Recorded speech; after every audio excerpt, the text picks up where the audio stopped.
마태복음은 구약이 예수님이 오셔서 구약을 성취하러 오신 분이다 라는 내용입니다.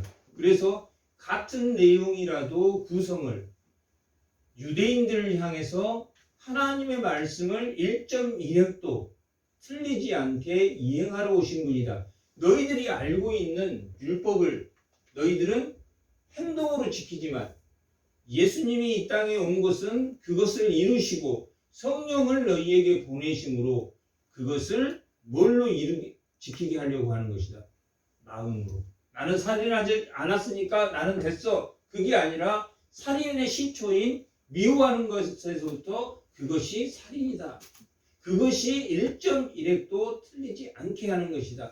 그렇게 구약의 말씀을 너희는 행위로 지켰지만 행위가 아닌 내가 십자가의 죽음으로 너희에게 성령을 주게 되며 그리고 그 율법의 모든 것을 예수님이 십자가에 이루심으로 너희들이 성령에 의지해서 하나님의 말씀을 지켜야 된다. 그 본질을 지켜야 된다 하는 것이 마태복음입니다.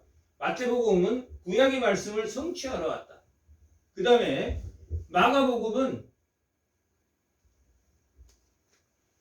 복음을 중심으로 마가복음이 주로 읽혀졌던 것은 로마입니다. 로마 시민들이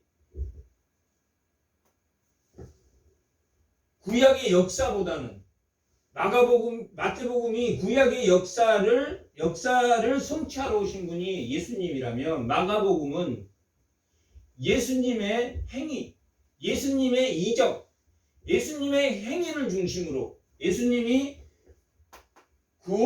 구원하러 오신 그 예수님의 행위를 중심으로 기록되어 있는 게 마가복음입니다. 누가복음은 예수님의 구원, 십자가, 예수님이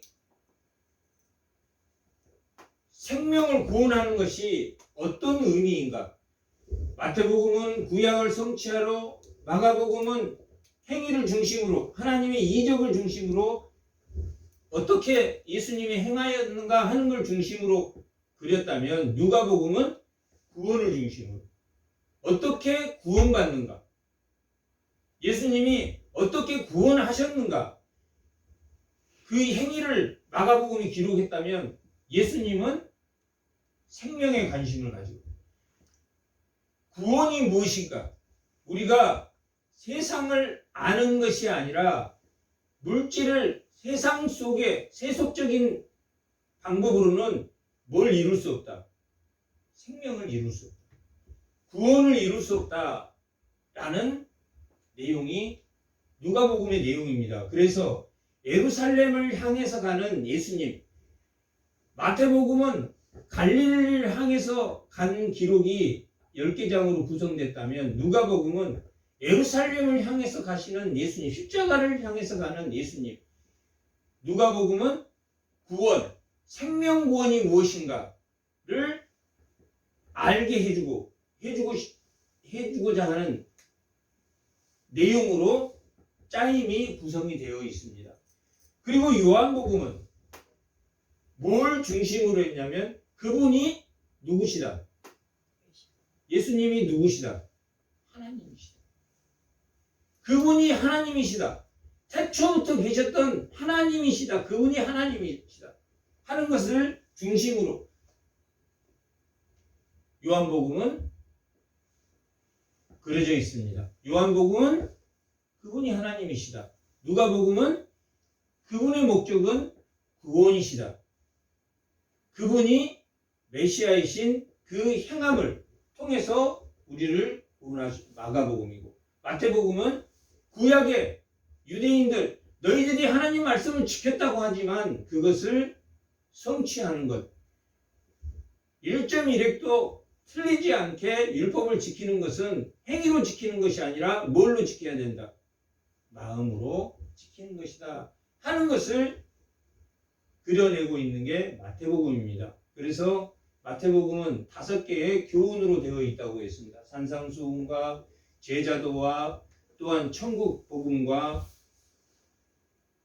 예수 공동체, 그 다음에 감람산 강화라고 하는 여호와의 날, 재림의 날을 예수님이 가르치고 있습니다. 이렇게 누가복음은 뭐에 관심이 있냐면 구원이 무엇인가? 너희들이 구원받으려면 어떻게 해야 되냐?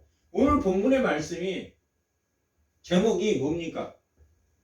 탐심을 물리치라. 탐심을 물리치라 라는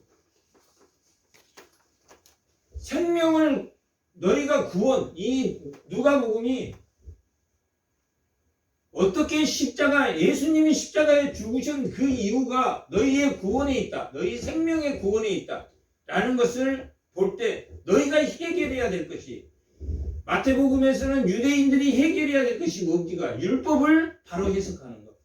율법을 1.1핵이라도 틀리지 않게 자기들은 행위로 지켰지만 행위로 지키는 게 아니라 간음하지 말라 하는 것은 음욕을 품지 않는 것. 음욕을 품지 않아야 간음하지 않기 때문에 마음으로 지키는 것이 중요하다라고 말했다면, 이 누가복음은 너희가 정말로 생명의 구원, 너희가 바라는 그 메시지, 율법이 가르치고 있는 구원, 너희가 하나님의 자녀로서 유대인으로서 살면서 구원, 생명의 구원이 무엇인가? 너희가 구약의 말씀을 행위로 지켜서는 생명의 구원이 없다. 행위로 지키는 게 아니라 이렇게 지켜라 라고 하는 게 마태복음이라면, 여기는 행위로 지키는 것이 참된 십자가를 바라보는 것이 아니다. 구원을 바라보는 것이 아니다 라고 가르치고, 또한 그 십자가를 향해서, 예수님이 십자가를 향해서 가면서 뭘 제자들에게 또 그 유대인들에게 가르치고자 하느냐? 구원을 이루는 그 생명이 되려고 하면 뭘 물리쳐야 된다? 탐심을 물리쳐야 된다. 너희가 생명의 구원은 탐심을 물리치는 데가 있다. 물리치는 데 있다. 그 탐심을 물리치라 라는 것은 십계명이 첫째가 뭡니까? 하나님 한 분, 하나님 한 분뿐이다. 두 번째가 뭡니까? 우상을 섬기지 마라. 세 번째가 뭡니까? 삼가, 하나님을 망령되이 일컫지 마라. 네 번째가 뭡니까? 안식일을 지키라. 다섯 번째가 뭡니까? 부모를 공경하라. 여섯 번째가 살인하지 말라. 일곱 번째가 간음하지 말라. 여덟 번째가 도둑질하지 말라. 아홉 번째가 거짓 증언하지 마라. 열 번째가 뭡니까? 탐심을 갖지 마라. 출애굽기 20장 17절. 다 같이 한번 읽어보겠습니다.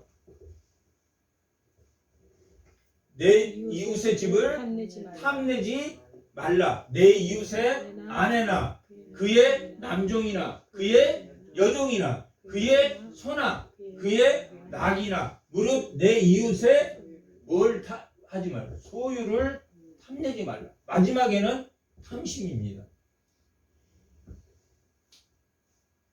1번에서 첫 번째에서 아홉 번째까지는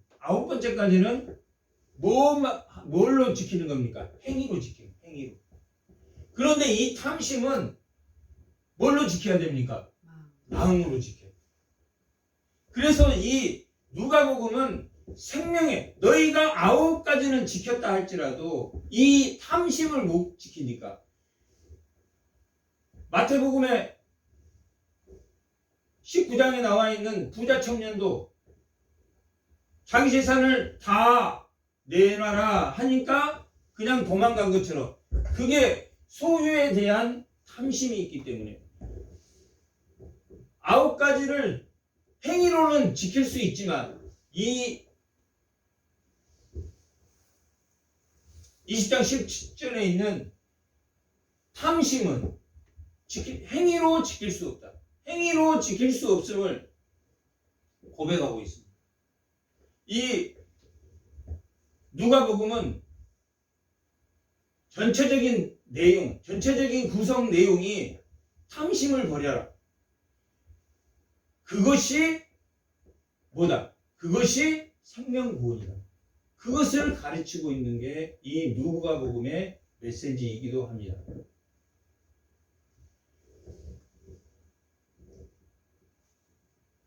로마서 한번, 로마서 7장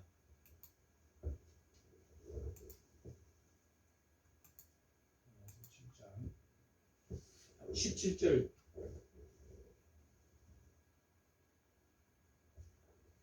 한번 여기서부터 읽어보겠습니다. 이제는 그것을 내 속 곧 내 육신에 속한 것이 그하지 아니하는 줄을 아노니 원함은 내게 있으나 선을 행하는 것이 없노라. 내가 원하는 바 선을 행하지 아니하고 도리어 원하지 아니하는 악을 행하는도다. 지금 뭘 말하고 있느냐면 바울이 자기가 정말로 율법으로는 빌립보서에서 자기가 율법으로는 웬만큼 완벽한 사람이다. 완벽한 사람입니다. 자기가 율법은 웬만큼 지키고 자기가 정의로운 사람이다 라고 고백을 하고 있지만 지금 또한 뭐라고 지금 바울이 고백하고 있냐면 성을 행하는 것이 없다. 그리고 그 원하는 바 선을 행하는 것이 아니하고 도리로 원하지 아니하는 악을 행하고 악을 자기가 행하고 있다라고 말하고 있는 것은 9가지는 율법에 보이게 자기가 지키고 있지만 뭐 때문에 자기가 자꾸 악을 행하냐면은 탐심 때문에. 자기가 그 탐심 때문에 도리어 원하지 않는 악을 행한다는 것을 본인이 알게 됐다. 20절 내가 만일 원하지 아니하는 그것을 하면 이를 행하는 자는 내가 아니요 내 속에 거하는 탐심이니라 죄니라. 그러므로 내가 한 법을 깨달았노니 곧 선을 행하기 원하는 나에게 악이 함께 있는 것이로다. 사도 바울이 자기도 율법은 9가지는 정말 착실하게 정의롭게 지키고 있는데 지금 로마서 7장에서는 그럼에도 자기가 늘 죄에 빠지는 것이 있다. 그것이 탐심이다. 탐심을 해결하지 않고는 우리는 죄를 지을 수밖에 없다라는 것을 사도 바울이 고백하고 있는 것입니다. 21절 그러므로 내가 한 법을 깨달았노니 선을 행하기 원하는 악이 있는 것이로다. 내 속사람으로는 하나님의 법을 즐거워하나 내 지체 속에 한 다른 법이 내 마음의 법과 싸워 내 지체 속에 있는 죄의 법으로 나를 사로잡는 것을 보는도다. 오라 나는 뭐라고 했습니까? 공고한 사람이다. 자기가 왜 공고한 사람이라고 느꼈냐면 자기가 선을 행하고자 해도 자기의 탐심이 자기가 죄를 짓게 한다라고 고백하고 있습니다. 이것을 해결할 수 있는 방법은 오직 누구 안에 참된 생명이 있다는 이야기입니까? 예수 안에. 자기를 온전히 다 버리지 않고는 예수 생명으로 자기를 채우지 않고는 자기가 온전히 다 죽지 않고는 자기가 살아있는 한 뭐가 나온다? 탐심이 나온다. 지금 바리새인들한테 그걸 이야기해주고 마태복음은 너희들이 1.1획도 다 지키고 있다는 율법이 잘못됐다라는 것을 가르치고 있다면 너희들이 하나님을 믿고 하나님을 안다고 하지만 그 생명은 탐심을 버리는 데 있다. 탐심을 버리기 위해서는 오직 누구를 믿어야 된다. 예수 그리스도 한 분만이 대책돼야 한다. 왜 그분은 믿어야 탐심이 없어지는가? 예수님은 모든 율법을 어디에서 완성하셨습니까? 십자가에서 완성하셨다. 그 율법의 의의를 다 지키기 위해서 예수님은 누구에게 세례를 받았습니까? 세례 요한에게. 예수님은 죄가 없기 때문에 회개 세례를 받을 필요가 없습니다. 그리고 성령을 주시는 분이기 때문에 물 세례와 성령 세례를 받을 필요가 없으신 분인데 왜 받았습니까? 율법을 완성하기 위해서. 왜 죽으셨습니까? 율법을 완성하기 위해서. 왜 살아나셨습니까? 율법을 완성하기 위해서. 예수님이 죽어버렸다면 하나님이 아니, 그분은 그냥 일반 사람이구나. 하지만 그분이 참된 메시아구나, 그걸 알게 하기 위해서 예수님은 죽으시고 살아나셨습니다. 그 참된 생명을 우리가 받아들이는 것은 뭡니까? 자기 생명을, 이 공고한 사람을 완전히 공고한 사람이로다. 이 사망에서 누가 나를 건져내릴까? 우리 주 예수 그리스도로 말미암아 하나님께 감사하리로다. 그런즉 내 자신이 마음으로는 하나님의 법, 육신으로는 죄의 법을 섬기노라. 오직 육신, 자기 생명이 온전히 죽지 않고는, 예수 생명이 온전히 예수에 의존되지 않고는 뭐가 나온다는 이야기입니까? 탐심이 나옵니다. 탐심이 나옵니다. 그 탐심 때문에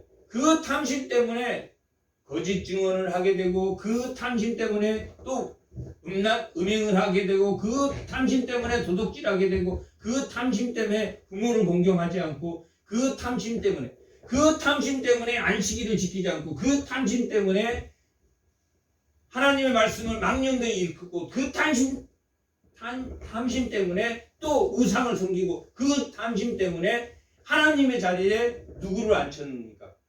재물을 앉혀. 그 탐심 때문에 하나님의 자리에 재물이 앉아있고, 그 탐심 때문에 하나님의 자리에 권력이 앉아있고, 그 탐심 때문에 자기의 명예가 하나님의 자리에 앉아있고. 하나님이 우리를 잘 살게 하시는, 하나님이 모든 예수 믿는 사람이 다 돈이 많아야 됩니까? 아니라. 손은 손에 할 일이 있고, 눈은 눈에 할 일이 있고, 심장은 심장에 할 일이 있고, 다 다르다. 하나님이 주신 은사가 다르다. 어떤 사람이 다 돈만 많아봐요. 교회 청소는 누가 합니까? 다 은사가 다르다. 나는 이 방법으로 자기 은사대로 하나님을 섬기는 거지, 내가 더 못하고 돈 많은 사람이 더 잘하고 돈 은근 많이 낸 사람이 더 훌륭하고, 그게 아니라 오직 하나님이 돈을 준 이유가 있습니다. 디모데전서 6장 17절 18. 디모데전서 6장 17, 18 다 같이 읽어보겠습니다. 돈을 준 이유가, 내가 이 세대에서 구한 자를 명하여 마음을 높이지 말고 정함이 없는 재물에 소망을 두지 말고 오직 우리에게 모든 것을 후히 주사 누리게 하신 하나님을 하나님께 두며 선을 행하고 선한 사업을 많이 하고 나누어지기를 좋아하며 너그러운 자가 돼. 돈을 준 이유가 뭡니까? 선한 사업을 많이 하고, 남에게 많이 베풀려고 줬는데 자기가 그것을 쌓아놓고 자기 걸로 생각. 돈을 쌓아뒀다라는 것은 돈을 뒤에 쌓아놨다라는 것은 무엇을 의미합니까? 이 만물이 하나님 거라는 겁니까? 만물이 쌓아놓은 저것이 내 거라는 것입니까? 자기 거라. 하나님이 돈을 준 이유가 뭐라고 했습니까? 나눠주라고 했는데 그걸 쌓아두면 그거 쌓아둔 그 목적 자체가 뭡니까? 자기 거라는, 자기 거. 자기 거라고 생각하니까 요만큼은 있어야 내가 살 것 같으니까 요만큼은 쌓아둔 준다. 하나님이 돈을 주신 목적은 뭡니까? 선한 하나님이 손을 부지런하게 한 사람은 뭐합니까? 손으로 부지런하게 하나님을 위해서요. 발이 부지런한 사람은 무엇 때문에 발이 부지런하게? 하나님을 위해서 선하게 사용하세요. 다 그 하나님이 주시는 자가 누구를 위해서 사용되라고? 하나님. 그것이 구원이다. 누가복음은 그것이 구원이다. 마태복음은 하나님 말씀을 행위로 지키는 그것이 구원이 아니라 마음으로 지켜. 그것이 참 메시아가 온 이유이고, 또한 예수가 너희가 알고 있는 말씀을 이 땅에 이루시려고 성취하려고 오신 분이 그분이다 라고 메시지를 준다면, 이 누가복음은 모든 메시지가 다 그분이 참된 생명이시다. 십자가를 향해서 걸어가신 그분이 참된 구원이다. 오늘 본문도 탐심을 물리치라, 그것이 뭡니까? 구원이다. 사도 바울이 자기가 율법으로는 정말 자기도 율법으로는 자기가 완벽하게 어느 정도 지켰다라고 고백한 그가 로마서 7장에서는 자기를 온전히 버리지 않고는, 날마다 자기를 쳐서 복종시키지 않고는, 자기 생명이 살아있는 한, 예수 생명이, 자기는 완전히 죽고 예수 생명이 살아. 인간이 사는 동안에는 자기가 완전히 죽을 수 있습니까? 없습니까? 자기가 완전히. 그래서 사도 바울도 공부한 자. 나는 성도 중에 가장 작은 자고, 또한 사도 중에 작은 자고, 또한 죄인 중에 괴수라고 고백한, 가면 갈수록 그렇게 고백한 것이 뭐냐면, 자기를 완전히 그 탐심을 떨쳐내기가, 그건 날마다 쳐서 순간순간 복종하지 않고는 예수 생명이 살아나서 정말 하나님이 주신 은사대로 살 수 없다는 거죠. 그냥 돈 하면 흔들려버리고, 돈 하면 흔들려버리고, 명예하면 흔들려버리고, 권력하면 흔들려버리는 것은 뭐 때문입니까? 탐심. 이 누가복음의 전체적인 메시지를 읽으면서 예수의 생명은, 예수의 구원의 생명은 찾는 것은 오직 탐심을 버리는 것입니다. 바리새인에게 예수님이 39절, 아니 11장 37절,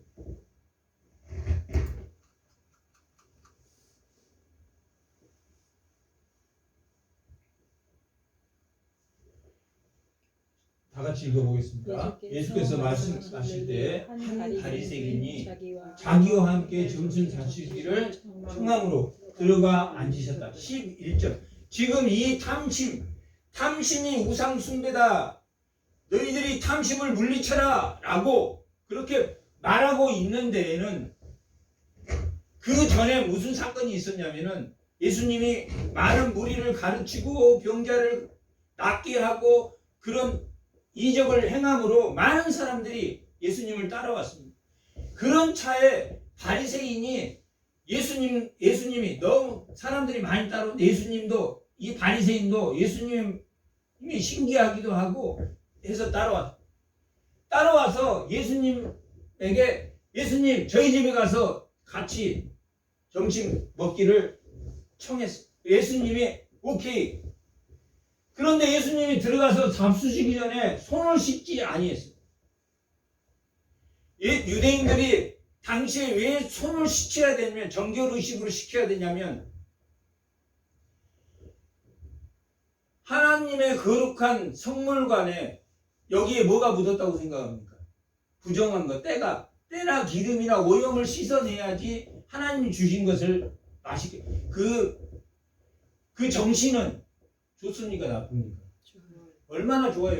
여기에 부정한 것이나 때나 이게 흠이 묻어 있으니까 이걸 씻어내고 하나님이 주신 밥을 먹겠다니까 손을 씻는 게 좋다. 그런데 손을 씻는 것은 율법에 부정한 것이라든지 또 정결 의식을 할 때 손을 씻는 건 맞지만 밥 먹을 때 손을 씻으라는 율법은 없습니다. 근데 그런 부정한 것을 씻어냈다라는 것을 적용해서 그거 손을 씻어야 된다, 또 나가서 먼지를 털고 와야 된다, 뭐 발을 씻어야 된다, 이런 것들이 그 율법 조항에 전통으로 규례를 만들어서 그 밑에, 그러니까 한 가지 율법에 규례를 막 100가지씩 30가지씩 만들어 가지고 그것을 지켰다. 의자에 앉을 때는 이렇게 앉아야 돼, 이렇게 하지 말고 이렇게 약간 삐뚤어도 안 되고 이렇게 앉아야 되고 손을 오른손에 여야 되고. 율법에는 예배를 드릴 때 경건한 마음으로 드려라 하는데 그 경건한 마음이 손을 왼쪽 오른손을 쥐어야 되고 펴야 되고 내려야 되고 붙여야 되고 그런 규례를 수없이 만들어요. 율법에 그런 규례를 수없이 만들어요. 뭐가 중요하냐면 그 정신이 중요한데 그들은 그렇게 많은 규례를 만들어서 사람들에게 뭘 지어줬다는 이야기입니다. 짐을 만들었지. 한번 읽어보세요. 잡수시견에 손 씻지 아니함을 이 바리새인들이 보고 이상하게 여긴지라. 주께서 이르시되 너희 바리새인이 지금 잔과 대접의 겉은 깨끗하나 이게 잔이나 대접이나 하나님이 주신 거니까 그걸 잡으려면 손을 깨끗이 부정한 것이 없이 깨끗이 씻어야 된다. 겉은 깨끗하나 너희 속은 탐심과 악도가 돼. 너희들이 하나님 말씀을 속으로는 믿지 않고 겉으로만 믿는다. 이 어리석은 자들아, 밖을 만드신 이가 속도 만들지 아니하겠느냐. 그러나 그 안에 있는 것으로 구제하라. 그리하면 모든 것이 너희에게 깨끗하리라. 자기는 그냥 떵떵거리고 먹고 좋은 잔에다 마시면서 예수님이 그 땅에 오신 당시는 이스라엘이 완전히 파괴된 사회입니다. 그러니까 고용을 많이 늘려서 사람들이 공평하게 먹고 살만한 게 아니라 잘 먹고 잘 사는 사람들은 대부분 그때는 포도원을 많이 했습니다. 포도원을 많이 했는데 이스라엘은 원래 각 지파별로 분깃이 있었는데 분깃이라는 것은 없어지고 이미 남의 분깃을 다 자기가 차지하고 돌려주지도 않고 희년도 없고 그래서 지금 우리나라는 기반이 산업 기반으로 이렇게 넘어가면서 고용을 많이 창출해서 많은 사람들이 일을 하고 하니까 많은 사람이 부유하게 됐는데 이스라엘 사회는 당시 뭐 공업이 이런 것들이 발달하지 않고 오직 포도원을 중심으로 해서 그걸 생산해서 파는 그러므로 고용은 늘어나지 않았다. 고용은 늘어나지 않고 돈 많은 사람은 계속 부자가 되고 가난한 사람은 일할 자리가 있습니까 없습니까? 일할 자리가 없어서 팽팽히 놀아야 돼. 자기 가족을. 그런 사회였다. 그때 당시. 그러니까 예수님이 지금 뭐라고 합니까? 너희가 지금 바리새인들이 포도원 주인을 다 하면서 그걸 다 구제하는 데 써라. 그것이 깨끗한 거지 손을 씻는 것이 깨끗한 게 아니라 그것이 부정한 마음을 깨끗이 씻으라는 거지 손을 깨끗이 씻으라는 거야. 물론 손도 깨끗이 씻고 겉도 깨끗하고 속도 깨끗하면 좋겠지만 본질은 뭐다? 속을 깨끗이 하라. 당시 가난한 사람들은 판판이 굶어 죽고 있는데 이 바리새인은 잘 살았다. 바리새인들이 당시에는 굉장히 존경받은 하나님의 말씀을 많이 당시에 예수님 당시에 바리새인이 한 6천 명이 있었던 많은 사람들이 다 바리새인이라고 철저히 구별된 하루 3번 기도하고 구제도 하고 철저하게 바리새인들이 그렇게 산다고 하면서 뭘 차지하고 있었냐면 기득권을 차지하고 있어요. 그래서 예수님이 그 안에 있는 것으로 구제하라. 너희가 가지고 있는 것으로 구제하라.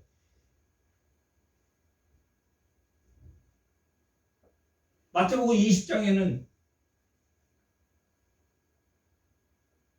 그 포도원 그 품꾼을 많이 고용한 그 포도원 주인이 뭐 같다고 했습니까? 천국 같다. 20장 1절. 마태복음 20장.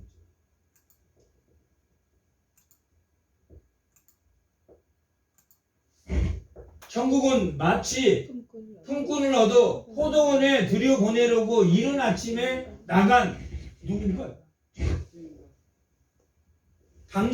당시에 이 천국은 어떤 사람이냐면 품꾼을 많이 데려와서 아까 뭐라고 했습니까? 너희 안의 것을 다 구제해라. 다 구제하는 그런 집주인이 무엇 같다?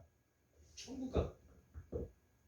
그런데 예수님이 지금 12장에서는 뭐라고 말하고 있습니까?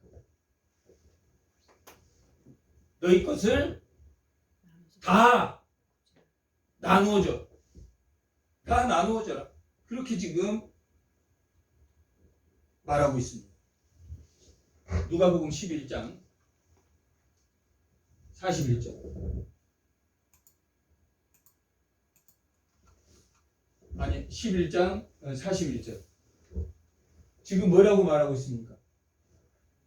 그러나 그 안에 있는 것으로 구제하라. 그리하면 모든 것이 너희에게 깨끗하리라. 손을 씻는 게 깨끗한 게 아니라 품꾼을 이른 아침에 품꾼을 데려와서 걔들을 먹여 살리려고 하는 그 포도원 주인이 천국인 것처럼 뭐 하는 것이 깨끗하게 하는 것이다. 베푸는 것이 깨끗하게. 나가서 나를 청해서 예수님을 청해서 식사합시다 하는 게 아니라 누구를 청해서 가난한 사람들을 청해서 내가 나누어진 것이 손을 깨끗이 하는 것이다. 너희 마음을 깨끗이 하는 것이다. 손도 깨끗하는 것도 중요하지만 마음을 깨끗하게 해야 돼. 그러면서 42절 3가지 화를 말합니다.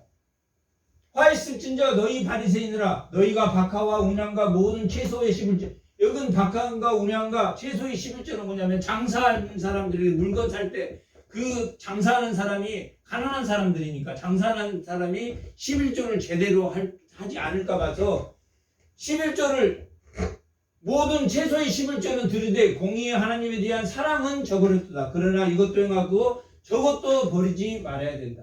11조도 해야 되고 또한 뭐도 해야 된다. 그들에게 베푸는 것도 해야 된다. 첫 번째 바리새인들에게 첫 번째 너희들의 잘못에 대해서 말하고 있습니다. 두 번째 화 있을진저 너희 바리새인이여 너희가 회당의 높은 자리와 시장에서 문안받는 것을 기뻐하다. 이 바리새인들은 특정한 복장을 하고 다녔기 때문에 사람들이 와 저분은 거룩한 분이다. 지금으로 말하면 거룩한 아주 정말 사회에 존경받는 목회자같이 그렇게 세상 사람들이 대우했습니다. 그런데 이들은 예배당의 제일 광대상 위에 올라가서 나는 이런 사람이다 하는 것을 높은 자리에 앉은 것과 시장에 가면 자기가 거룩한 복장을 하고 다녔기 때문에 자기를 보면 안녕하세요 인사받는 것을 좋아해요.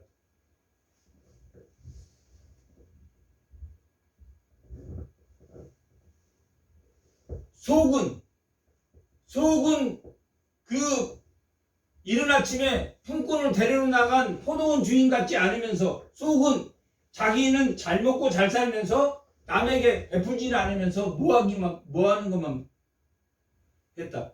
남에게 존경받기. 잘난 척하고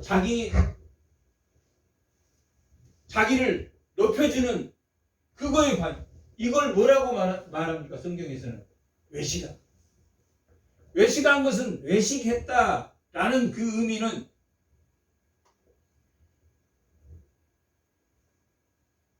외식이란 말, 자기가 가면을 쓰고 가면을 쓴 상태에서 연기하는 것. 이걸 외식이라고. 겉과 속이 같아야 되는데 속은 그냥 탐심에 자기 잘 먹고 잘 사는데 가득 차 있으면서 겉으로는 거룩한 척 하는 것을 예수님은 외식이라고 합니다. 세 번째, 화 있을진저 너희여 너희 평도장한 무덤 같아서 그 위를 밟은 사람이 알지 못해.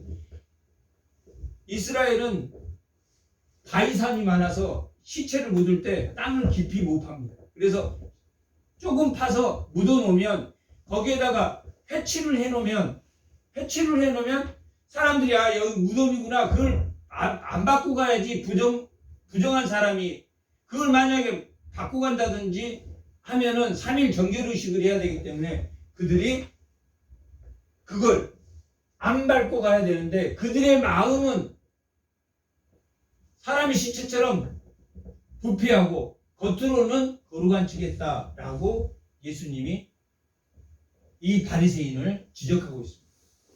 바리새인들이 외식하고 있다. 속과 겉이 다르다. 그럴 때 또 한 사람이 튀어나왔어. 한 서기관, 율법학자가 튀어나왔어. 45절.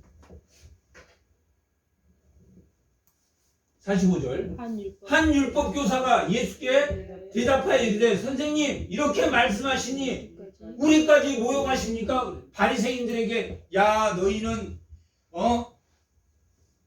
하나님의 사랑도 없으면서 그리고 너희는 문안받기를 좋아하고 또한 너희는 겉과 속이 다른 속은 무덤 같고 겉은 번지르한 그렇게 바리새인들이 이렇게 말하니까 서기관이 율법학자가 그 소리를 듣고 바리새인에게 예수님이 한 말을 듣고 율법학자가 화가 잔뜩 났습니다.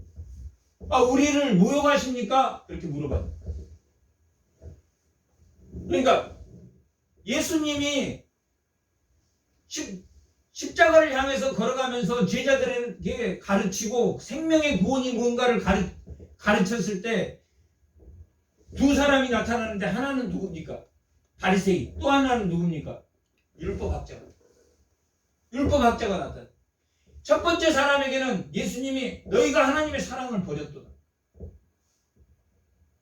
그리고 너희 속은 시체 같지만 너희 겉은 번지르하고 그리고 대우받기를 좋아한다. 라고 예수님이 그들을 지적했는데 그 소리를 들은 율법학자가 뭐라고 말하냐면 아니 우리를 모욕하십니까?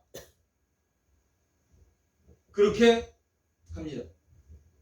이르시되 예수님께서 화 있을진저 또 너희 율법교사여 지기 어려운 짐을 사람에게 지우고 지기 어려운 짐은 뭐냐면 율법에 수많은 규례를 만들어서 율법학자들이 만들어서 자기는 기득권으로서 잘 먹고 잘 살고 지키지도 않으면서 많은 사람들에게 이렇게 해라 저렇게 해라 문을 열 때는 이렇게 열고 발은 이럴 때는 이렇게 하고 저렇게 많은 조항으로 구속 저녁에 식사는 7시에 하고 딱 12시에 점심을 먹고 아침에는 8시에 그렇게 규례를 만들어서 너무너무 사람을 짐을 지게 율법학자 너희들은 그렇다.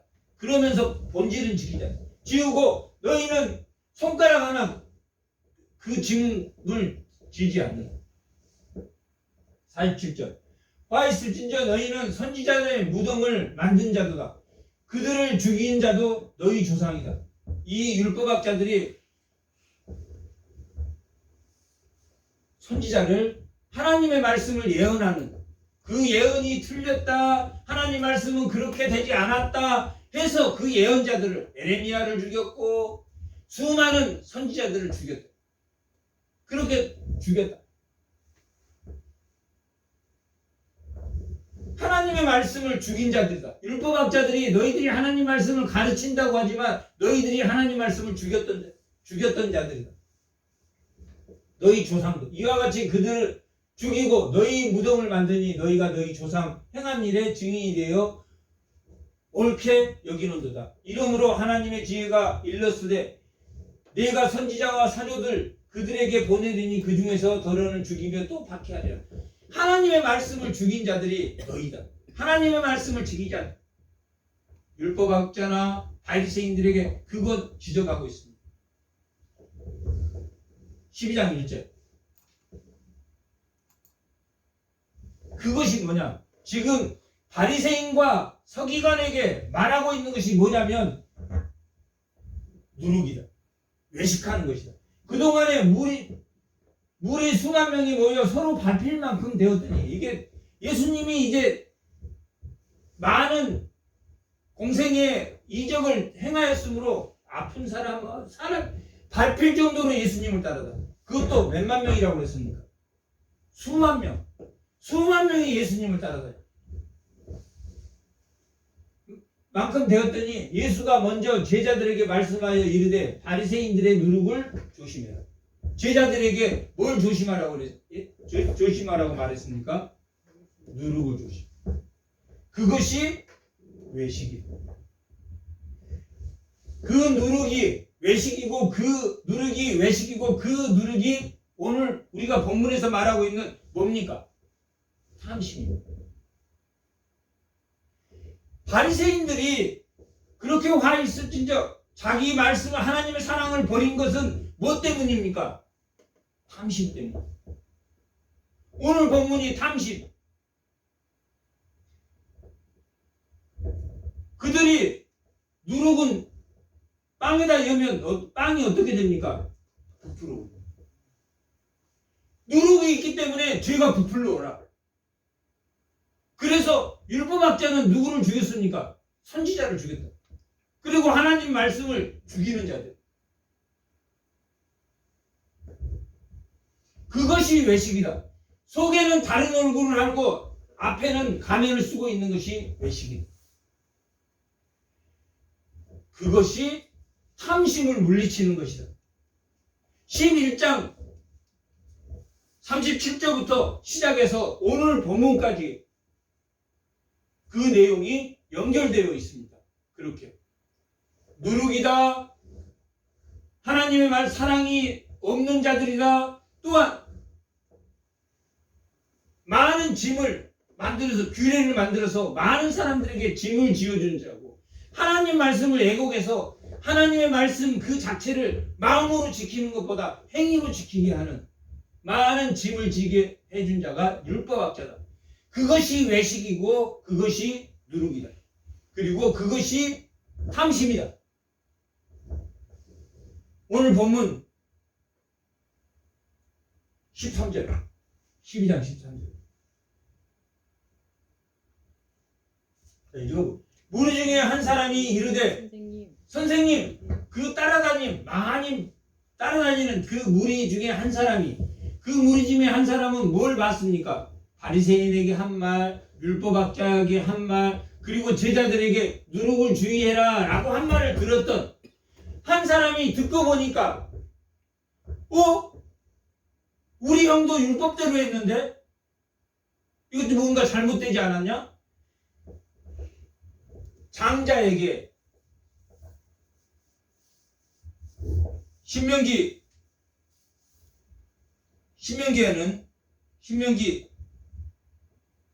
21장 15절 이하에 보면 장자에게는 2몫을 주라. 근데 예수님이 지금 무리는 바리새인에게 한 말, 율법학자에게 한 말, 그 다음에 제자들에게 한 말을 다 들었습니다. 바리새인에게는 하나님의 사랑이 없는 자, 율법은 하나님의 말씀을 다 지문으로 만들어서 짐지게 하는 자. 그랬더니 이 무리가 생각해 보니까 자기도 억울하거든. 자기 형은 재산의 2배를 가지고 자기 형은 지금 재산의 2배를 가지고 돈을 엄청 많이 불린 사람이고 이 사람은 형 2배 받고 자기는 3분의 1을 받았지만 형은 3분의 1을 받고 자기는 3분의 1을 받았지만 예를 들면 2명이라면 3분의 1을 받고 자기는 돈을 많이 못 벌었나 봐요. 그러니까 예수님에게 아니 이거 왜 형이라고 2배를 꼭 가져야 됩니까? 그리고 지금 예수님에게 물어본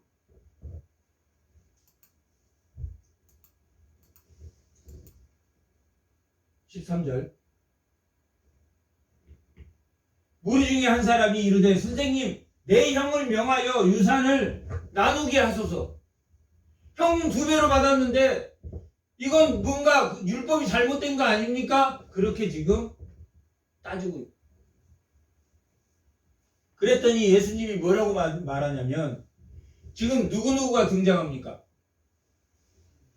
바리새인 또 율법학자 또 제자들에게 말하고 지금 제자들 따르더니 무리 이 4사람에게 예수님이 지금 말해주고 있어요.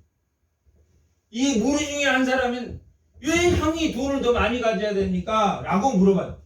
그랬더니 예수님이 뭐라고 대답해 주냐면 이 사람아 12장 2절 한번 보고 12장 2절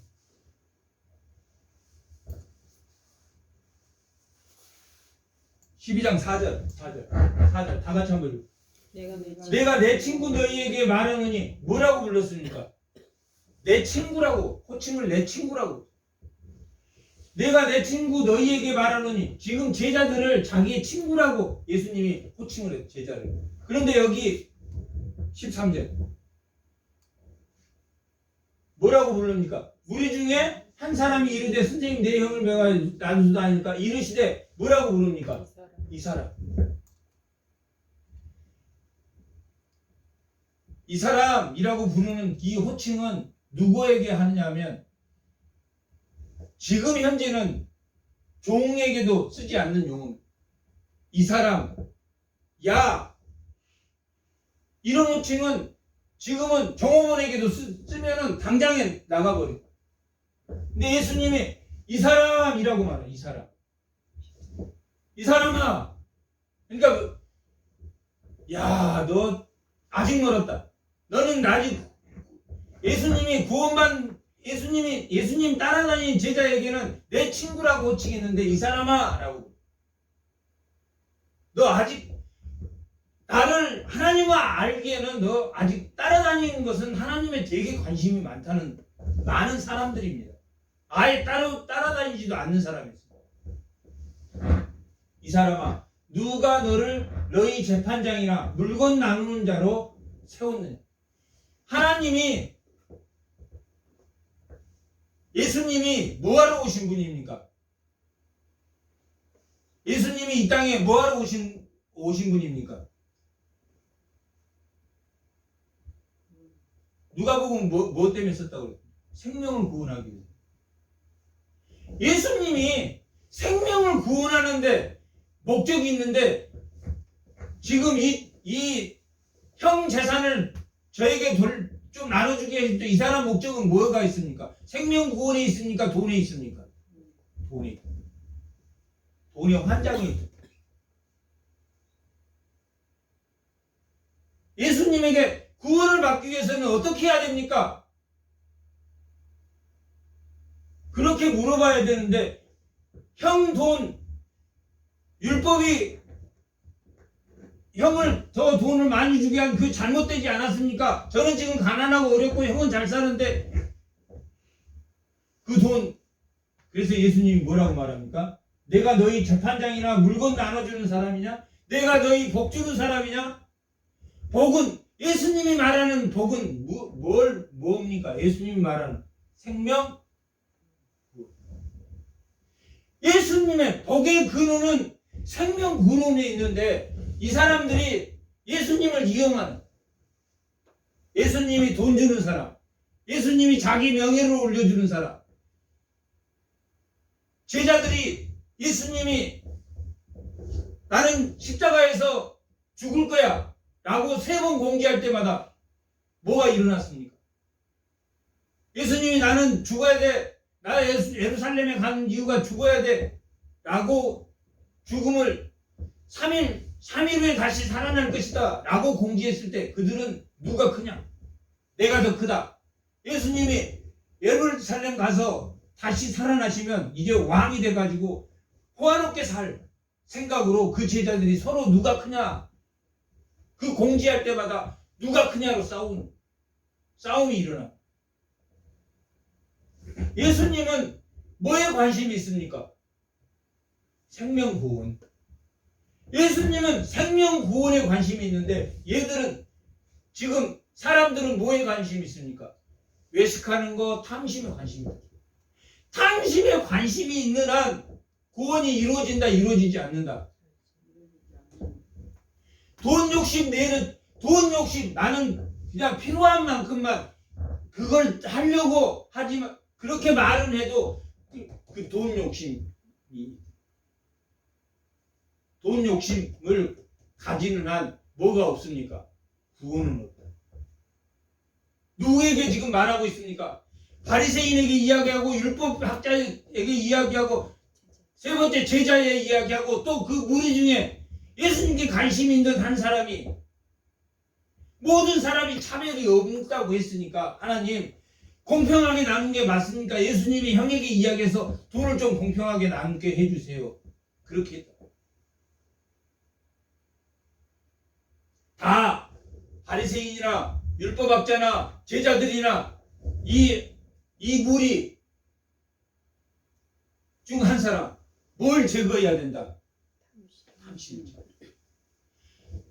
그 탐심 때문에 외식하게 되고 하나님의 사랑을 저버리고 선지자를 죽였단 말이야. 뭐 때문에? 탐심 때문에 죽였다. 그래서 골로새서 3장 5절에는 탐심이 우상숭배다. 탐심이 우상숭배다라는 것은 자기 생명이 죽었다 안 죽었다? 자기 생명이 살아서 욕심을 내고 탐심을 내고, 자기 생명이 온전히 죽고 예수 생명이 내 안에 있으면 고린도후서 4장 내용이 그거라. 탐심이 있으면 뭐가 온다고 했습니까? 낙심이야. 탐심이 있으면 낙심이야. 왜냐면 딱 1억 있으면, 딱 2억 있으면 좋겠는데 부족하니까 뭐가 옵니까? 낙심이야. 그래서 고린도후서 4장은 내 생명이 온전히 죽고 예수 생명이 살아나야 된다. 그것이 낙심을 해결하는 것이다.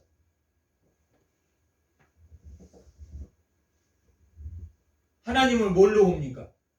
자기의 이용을. 하나님은 재판관이십니다. 재판관이 아니라는 게 아니라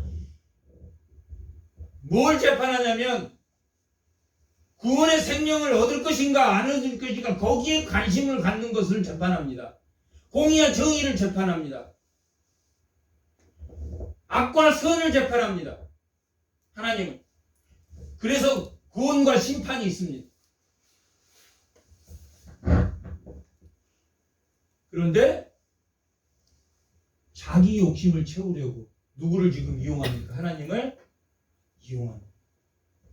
자기 욕심을 채우려고 하나님이 물건을 하나님은 주시는 자입니다. 재물을 주십니다. 그 재물을 주시는데 그 사람이 뭐하라고 주셨다고 했습니까? 디모데전서 6장 17절 18. 선한 사업을 하라. 하나님의 일을 하라고 은사를 주셨다라고 기록하고 있습니다. 그런데 하나님은 자기 욕심 채우려고 재판하고 자기 욕심 채우려고 물건을 주는 자로 나를 아느냐라고 지금 누구에게? 그 무리에게, 동생에게 말합니다. 15절 그들에게 이르시되 상각 모든 탐심을 물리치라. 사람의 뭐가 중요하다? 사람의 생명의 구원이 그 소유의 넉넉한 보다 더 하나님은 관심이 있다. 하나님은 탐심에 관심인, 소유에 넉넉함에 관심이 있는 게 아니라 사람의 생명에 관심이 있다. 하나님은 사람의 구원이 하나님은 관심이 있는 거지. 그런데 사람은 교회에 나와서 구원의 생명의 문제, 내가 1억 원이 있는 사람이나 2억 원이 있는 사람은, 하나님이 2억 있는 사람은 2억을 주신 것을 더 많이 구제하라고 주셨다라고 기록하고 있습니다. 거기에 목매이지 말고, 내가 돈이 더 없으니까 내가 더 불행한 사람이다 라고 목매이지 말고 뭐에 관심을 가져라? 생명의 구원에 관심을 가져라. 이 누가복음의 기록의 목적입니다. 이 지금 오늘 본문은 누가복음에만 나와 있는 본문입니다. 얼마나 하나님이 생명 구원에, 지금 이 누가가 십자가를 향해서 가는, 예루살렘을 향해서 가는 예수님을 10장을 할애해서 누가복음이 몇 장으로 되어 있습니까? 24장으로 되어 있습니다. 24장 중에 10개 장을 십자가를 향해 가는 예수님을 그리고 있다. 그리고 또 십자가를 향해서 예루살렘에 도착해서 또 24장 죽기까지, 그러니까 예루살렘을 향해서 가는 내용이 거의 20장 가까이, 20개 장 정도를 예수님이 십자가를 향해서 생명 구원에 관심을 두고 있다는 것을 이 누가복음이 밝히고 있습니다. 뭐 때문에 안 된다? 탐심 때문에. 탐심 때문에 뭐 하게 된다? 가면을 쓰게 된다. 깨끗한 척, 정직한 척, 가면을 쓰게 된다. 외식하는 것을 가면 썼다. 겉과 속이 다르다. 뭐 때문에요? 탐심 때문에. 사도 바울도 뭐에 고민했다? 9가지는 자기도 정말 지킬 만큼 완벽하게 정의와 의의를 지켰는데 그 탐심 때문에 자기가 공고한 자라고 고백할. 오직 그 탐심을 해결하는 것은 누구에게만 있다? 예수 그리스도 한 분밖에. 탐심을 해결하는 방법은 예수 그리스도 한 분밖에 없다.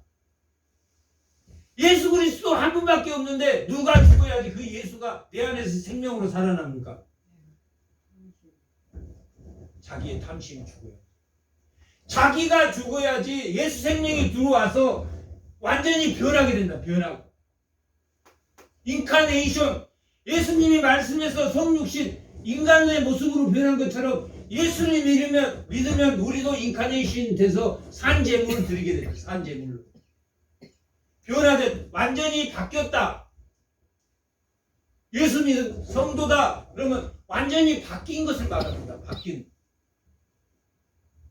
옛사람대로 살다가 교회 나올 때만 하나님의 가면을 2개 쓰고,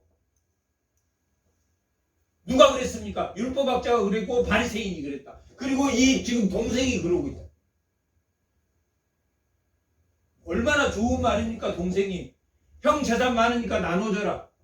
형은 잘했습니까? 형은 예수님이 본 올바른 성도입니까? 형도 올바른 성도가 아닙니까?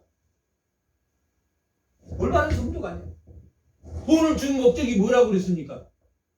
베푸라고. 자기 동생에게도 베풀지 않아. 동생도 잘못됐지만 이 형도 잘못됐다. 누가복음 15장에 탕자 비유가 나오는데, 동생은 하나님의 분깃을 받아서 나가서 허랑방탕하게 사용하고, 그 형은 장자로서 아버지에게 2배로 받았는데 동생이 돌아와서 아버지가 잘해주니까 뭘 저렇게 허랑방탕하게 하고 돌아온 놈만 저렇게 주냐고 질투함. 둘 다 잘못. 둘 다 잘못됐지만 동생은 세상에 세속에서 다시 하나님에게 돌아온 자. 형이 바리새인처럼 못 돌아왔다면 동생은 율법학자나 바리새인이나 여기 동생처럼 그렇게 살다가 누구에게 돌아왔습니까? 탕자는 하나님에게 돌아왔다.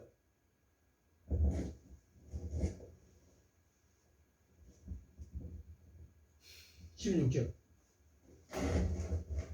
또 비유로 이제 이렇게 이야기해 줬습니다. 탐심을 물리쳐라. 탐심이 원인이다. 누구도, 동생도, 형도, 그 다음에 제자들도, 또한 바리새인들도, 율법학자들도 다 외식하고 하나님의 사랑이 없고 선지자를 죽인 이유가 또 그 다음에 율법의 규례를 많이 만들어서 사람들에게 짐을 지게 하는 거예요. 뭐? 사람에게 이렇게 하세요, 저렇게 하세요, 이렇게 하세요. 이게 원칙입니다. 원칙을 만들어 놓고 교회에서 막 이렇게 지켜라, 이렇게 지켜라, 이렇게 하는 그게 맞습니까? 틀립니까? 규정을 잔뜩 만들어 놓고 사람을 짐지게 하는 거예요. 율법학자들이. 동생에게는 그렇게 말하고 또 비유를 들어서 동생에게 뭐라고 하냐면 비유로 동생에게 한 게 아니라 그들 제자들하고 또 그 동생에게 말하여 이르시되 한 부자가 있었어요. 그 밭에 소출이 풍성하여 심중에 생각하여 이르되 내가 곡식을 쌓아둘 곳이 없으니 어찌할까? 돈을 많이 벌게 됐어. 많이 벌면 뭐하라고 했습니까? 원래 하나님 말씀대로 하면 나눠주라고. 부자는 나눠주라고. 부자를 나눠주라고. 심중에 생각하여 이르되 곡식을 쌓을 곳이 없으니 어찌할까 하고 또 이르되 내가 이렇게 하리라. 내 곡간을 헐고 더 크게 짓고 그 곡식과 물건을 거기 쌓았더라. 그 물건이 하나님의 물질이 누구 거다? 곡간에 쌓아두고 나는 저게 있으니까 나는 잘 먹고 잘 살 거야. 나는 이제 걱정이 없어. 그렇게 말하는 것이 하나님 것을 누구 거라고 생각하는 거랍니까? 자기 거. 하나님 건데 자기 거. 이 세상은 누구 겁니까? 하나님 거라고 하면서도 하나님 것. 입술로는 우리가 이 세상에 보면 내가 가지고 있는 게 다 하나님 거다 그러면서도 자기 옷간 채우려고 비방하고 싸우고 경쟁하고 이기고 뺏고 하려고 합니다.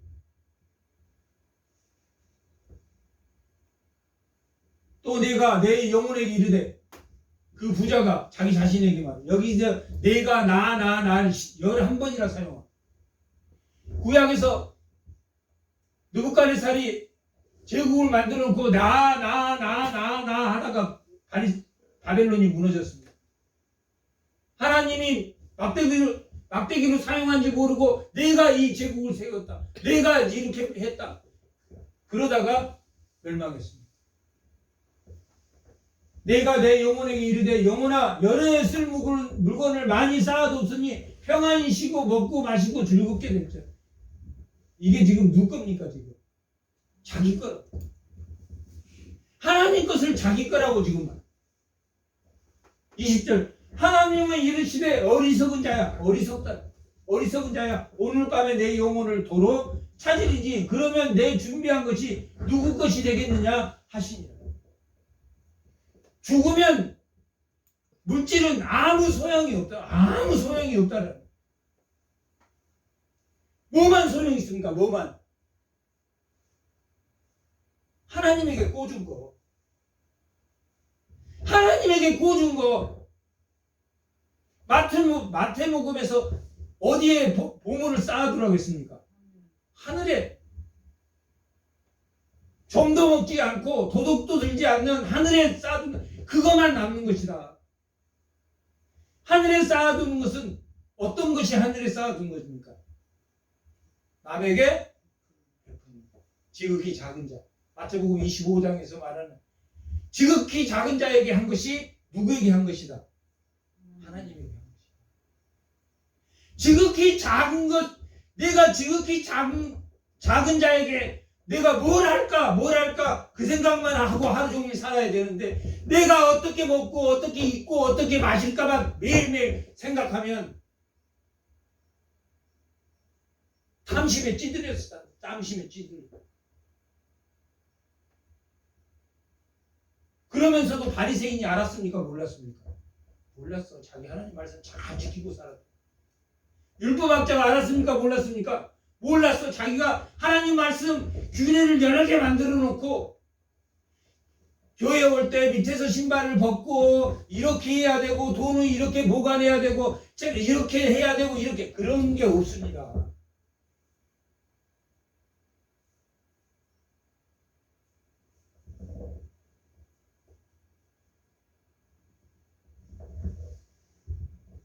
이러면 안 되고 이러면 안 되고 이러면 안 되고 사람이 피곤할 때는 졸 수도 있는 거고 다 허용되는 거.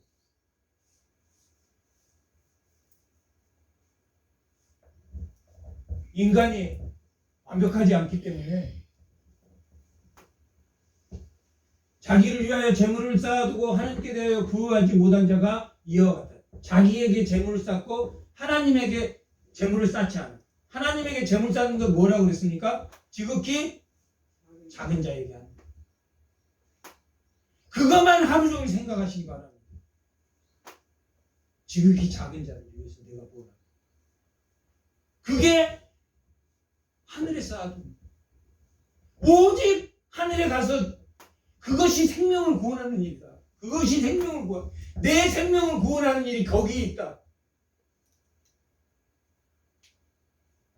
누가복음은 생명 구원, 마태복음은 하나님 말씀 성취, 마가복음은 하나님의 이적, 예수가 행한 일, 요한복음은 예수님이 누구시다? 하나님이시다. 말씀 육신에서 오신 인카네이션한 그분이 하나님이시다. 마태복음의 기록 목적입니다. 마가복음의 기록 목적. 복음의 시작이다. 마태복음 1장 1절이 복음의 시작입니다. 그냥 바로 고치시고 행하시고 하는 게 바로 나와.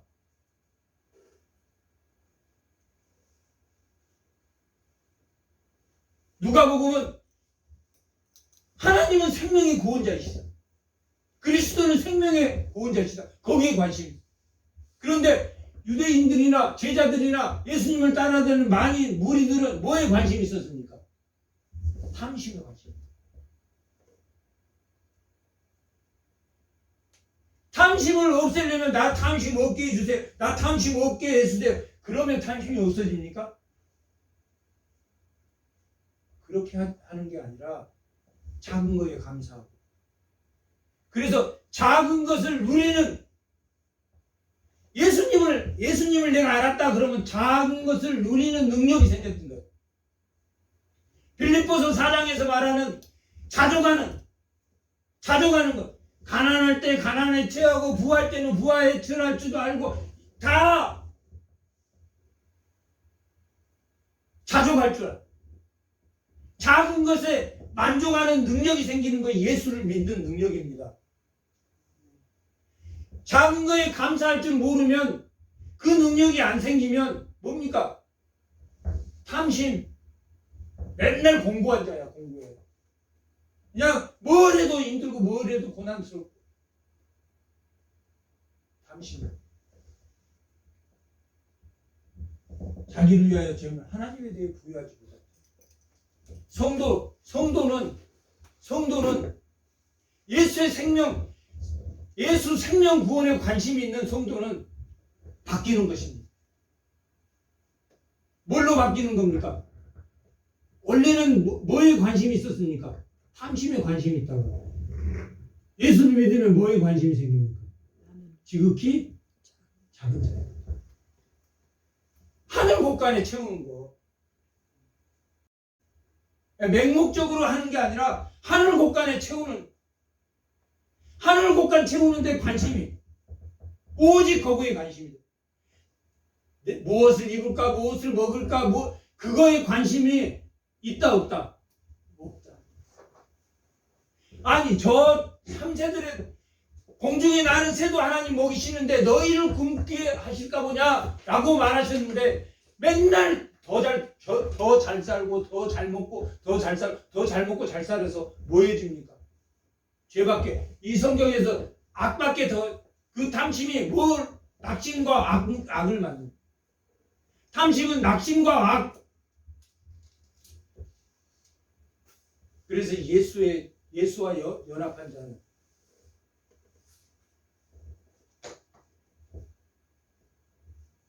낙심할 수 없다라고 고백하고 있습니다. 바울은.